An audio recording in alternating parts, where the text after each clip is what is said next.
How's Evan McPherson looking this offseason? Well, he's like 5'9". He's about 180 pounds. No, he's done fine. He's what I expected to see. He has a very strong leg. He is very talented.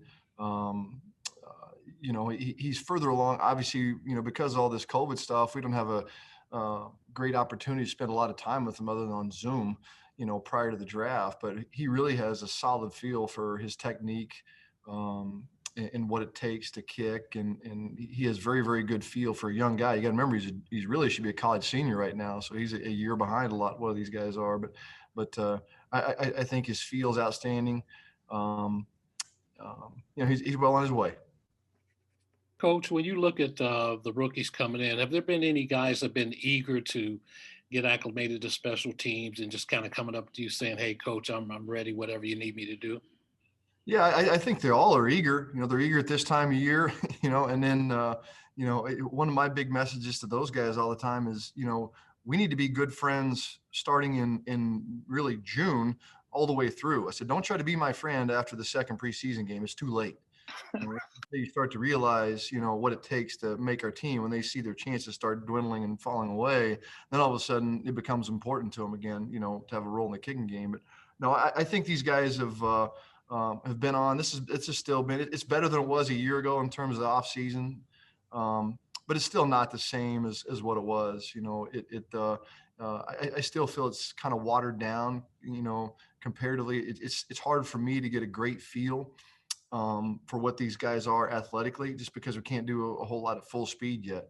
And so I think what we have to do is use this time as a way for them to get used to the terminology. Some of the fundamentals that I try to implement with these guys, but it's difficult to get a great feel for them, competitively, athletically, all those things right now. I mean, that's going to come in training camp.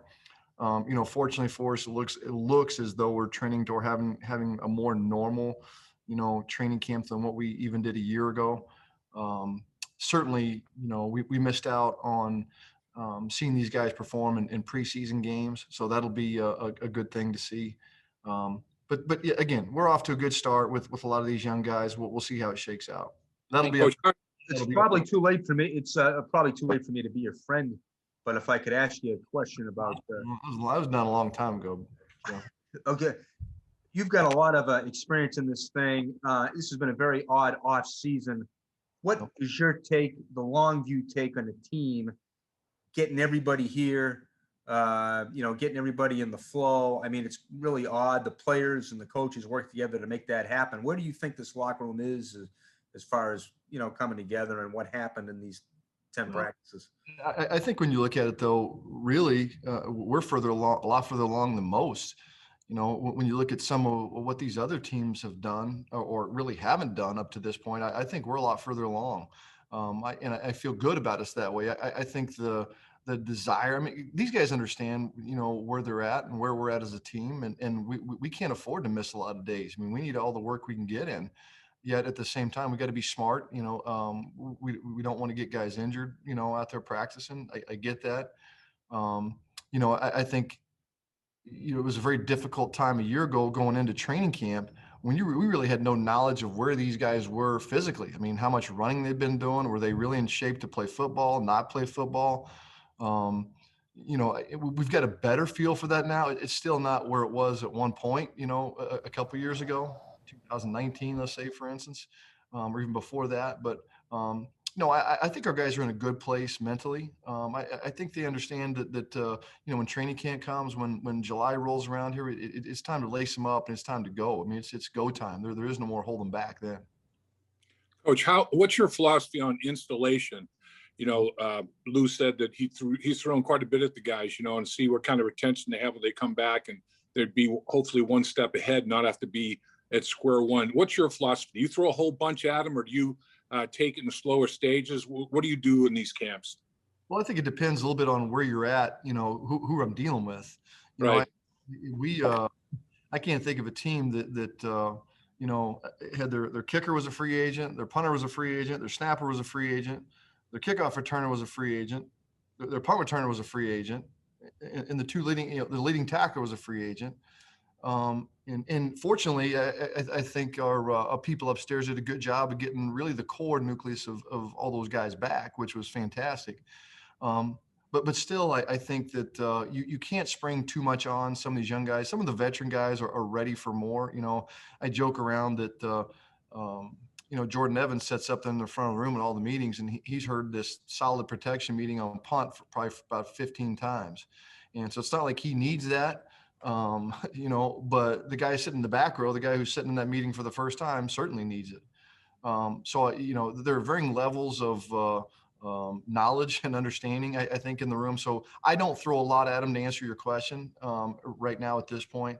That will pick up rapidly, once training camp hits, because, I'm trying to get these guys ready to play preseason games and ultimately the opener against the Vikings.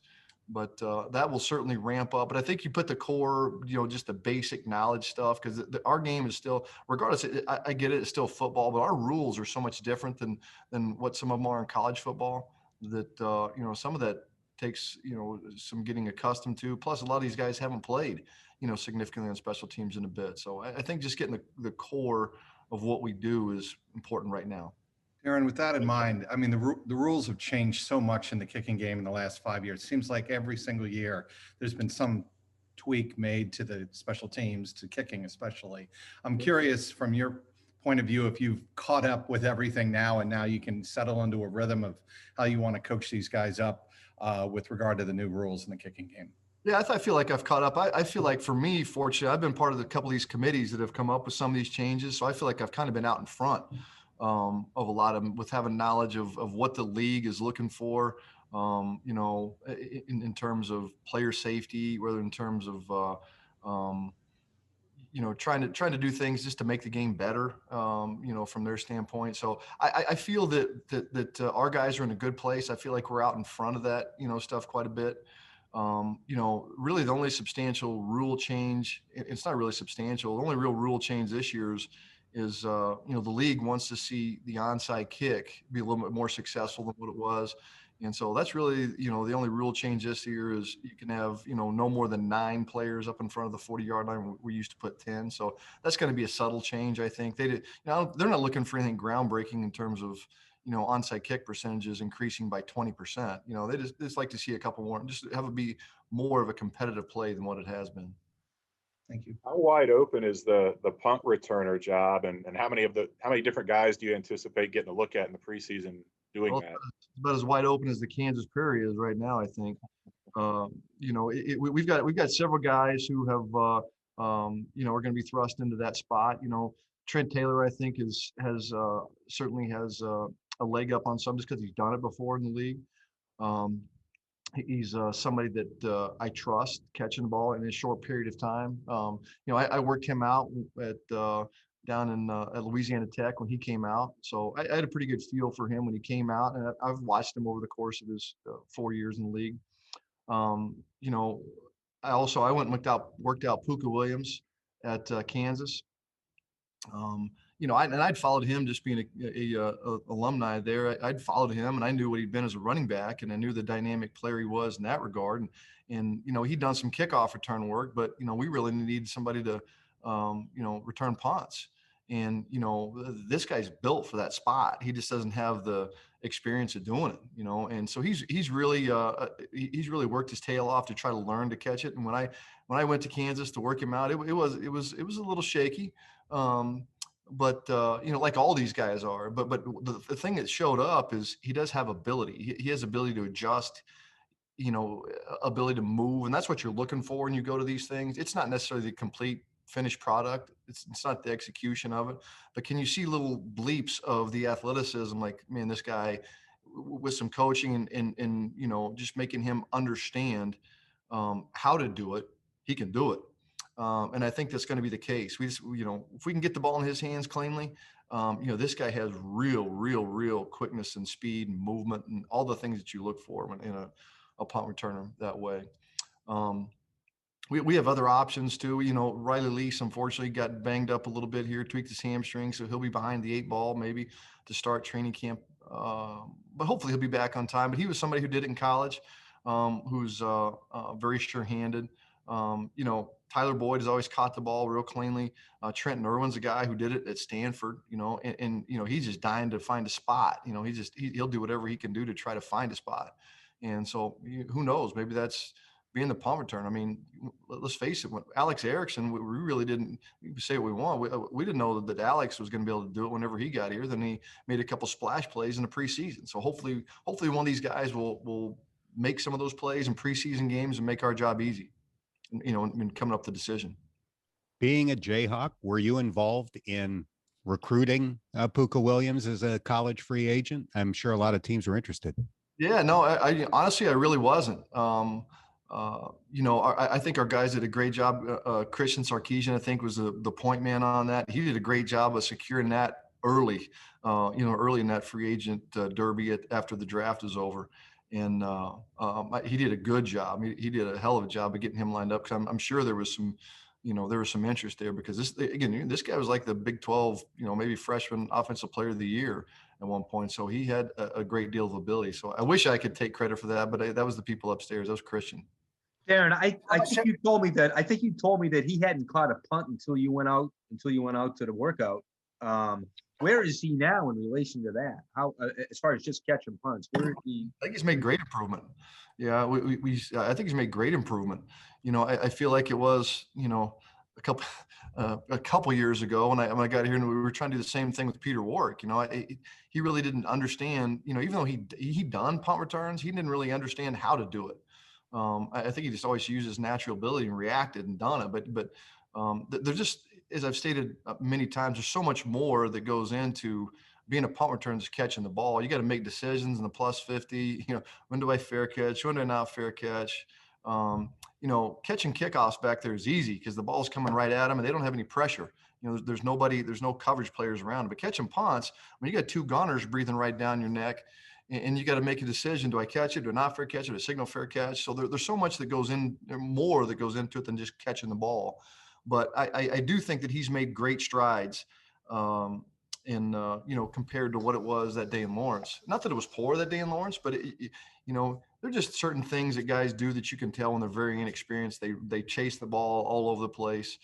He's starting to get himself to a point where, you know, he can run to a spot and wait on the ball. And that's what you're looking for. When they can get there and run to a spot and wait on the ball and give themselves more time to make a good decision, that goes into all the rest of that play, then he's getting there. He's not there by any stretch of imagination there yet, but he's well on his way. Darrin, there are obviously some off the field concerns with Pooka entering the draft. What was the vetting process like, and what was the background research like as y'all looked into whether or not you wanted to add Pooka, especially given your extensive research and kind of expertise at Kansas? Well, like I said, again, I think that Christian, who is our area scout that covers Kansas, does a good job of that. That's not something I got into a ton. You know, there comes a point when all these things are talked about through our draft process. That are we comfortable with this guy, or are we not comfortable with this guy? I think we've had a variety of players, whether they be drafted players or college free agent players. That does the things that have happened to them rise to the level of staying completely away from them, or are we comfortable enough that we can manage and handle? And also it depends too on at what point in their college career do these things happen. So, you know, everybody's made mistakes. They're 18, 19 years old, some of them worse than others. Are they worth, you know, what do you even call it, second chances? Are they worth another opportunity for doing that? There comes a point when it's not worth it, the risk is not worth the reward. But I think it certainly felt that the high level of potential with Pooka was there. Sticking with the undrafted guys, what have you seen from Drue Chrisman, and what are your expectations for him moving forward? I've been very impressed with Drue. You know, I like Drue off of college tape, but I went up to Ohio State to work out both him and the kicker there, Hobble. And it was a really windy day in Columbus, but I was really impressed with his leg strength. I wasn't expecting to see the leg strength that I saw. And I say that in a good way. I was really surprised by it. It was really good. So I think he's done a great job so far. He's really displayed his big hit is a big hit. I mean, he really has leg strength. And what we got to work with him on are some of the fine-tuned things. We got to work on the consistency as it is with any specialist, making sure we stay away from the bad hits. We got to get a couple fine-tuned things there, and half of his job, quite frankly, is holding too. I mean, 50% of us punting, but 50% of us holding. And so that's something that can't be overlooked. And he knows it's something he's got to really improve. Not that he's poor at it, but it's just something that we've got to really refine. But I've been very, very impressed and very pleased with what he's done so far. Coach, during the course of your career, there's probably been a lot of instances, not everybody plays special teams, but there's been a lot of instances where it comes down to, a couple of players. And how often is it special teams is the tiebreaker? How often are you involved in that, saying, I'm for this guy, not that guy, because this guy can give me more snaps on special teams? Well, I'd like to think it's a lot, I mean, that's really when you're talking about everybody wants to talk about the 53-man roster, and the 53-man roster is great, but the most important roster to me is the 46-man roster on game day. Right. Who are the two backup safeties? Not necessarily the fifth safety, but who are the two backup safety? Who are the fourth and fifth corners? I mean, who are the fourth and fifth, linebackers? As we've kind of transitioned from really being a 4-3 team to having an extra linebacker to now more of a three-man, whatever you want to call it, a three-man concept, having probably one less of those body types. That I would like to think that should definitely be the tiebreaker. That's when you're building the bottom half of the roster, that those are the guys who are four-phase starters, and it better be big-time contributors for you on special teams. And that's how you play winning. That's what winning teams do. Is everybody has a role, and they understand what that role is. Again, it's part of the 46-man roster, not the 53, but the 46-man roster. And so I'd like to think that what they do for me on fourth down makes a big difference on ultimately who we keep. 2 more minutes. Paul Dana, I know you had a question to get in. Go ahead. Just kind of a follow-up on the Chrisman conversation. I mean, do you view that as a competition, or is it, look, I mean, Kevin's been here forever. He's as comfortable as I'll ever be with anybody. It's still Kevin's our punter. Well, I think that, again, it's very well known what my feelings are on Kevin. Kevin's been here a long time. He's, and really he's gotten better with age, I guess, if you want to say it that way. He's become more refined. He's become more efficient. So I'm very comfortable. If Kevin's our punter and we open up against the Redskins, the Vikings, I'm very comfortable with that. I also think the competition brings out the best in everybody, though, and we'll see how that plays out. The one thing that I learned probably through the pandemic, a year ago, and not having OTAs, is Kevin punted better during the season. I think he was fresher during the season, probably from punting less in the off season. And so we've kind of tried to apply that this year too. That Kevin started his punting a little bit later, just to keep him fresher. I mean, you have to. I mean, he's 50 years old, so I mean, you've got to slow him down a little bit. He can't hit as many balls as he used to, and so we've slowed down his early season progression. So we'll get a good view of that whole thing, Paul, to answer your question in training camp. Competition brings out the best. And I will tell you that I was very impressed. Drue did a good job, punting in the limited number of days we've had here. But again, like I said, half of their job is holding too, man. We got to score points. That's how you win games. You got to score more points than the opponent. And if holding factors into it, that could factor into it too. Yeah, Evan said he's never lined up to attempt a game-winning kick. Is there anything you can do in training camp to try to simulate that type of pressure? Well, I think that maybe he's skipping out on the LSU game this year, I guess. But yeah, I mean, we can try to apply as much pressure as we can or simulate games as best we can in practice. But quite frankly, in the end, there's nothing like when they're out there with the crowd and they really know the game's on the line. We'll do a variety of things. We'll try to ice him in Austin in preseason games. We'll do things to try to distract him. We'll have guys breathing. We'll have guys yelling at him. Really all you're trying to do is break concentration. I think one of the biggest things that a specialist or a kicker needs to be able to do in situations like that is control their heart rate and control their breathing, control their blood pressure. I talked about that with those guys. today or yesterday, I guess it was, my experiences with, with Shane, with Mike, and the kickers we've had here, and the differences between the two of them or the three of them, whatever it's been, that, how they're able to control their breathing, control their heart rate. And I think Evan does a really good job of that. He's very, very even keeled. I think he's super competitive, but I think he's very even keeled. I really believe that he's not going to get too high with the highs or too low with the lows. I think he's going to be pretty steady. And that was something that kind of drew me to him in this process, is how even keeled he really was. One last question. Do you have one? Is Darius Phillips still in the mix for you in the return game at all? Absolutely. It's just unfortunate for him as he's gotten dinged up, and that's a good point. I failed to mention him when we talked about the punt return job, and that's my fault. But he didn't practice, and probably that's, I hate to say it, but it is some bit of that way. It's kind of out of sight, out of mind. But it's not that way. And that's a hindsight on my part that I failed to mention him, but he should have been, he'll figure right in the mix of that punt return job too. Because he is certainly somebody who has game breaking ability. So I apologize for that. But yes, he does figure into that too, Paul.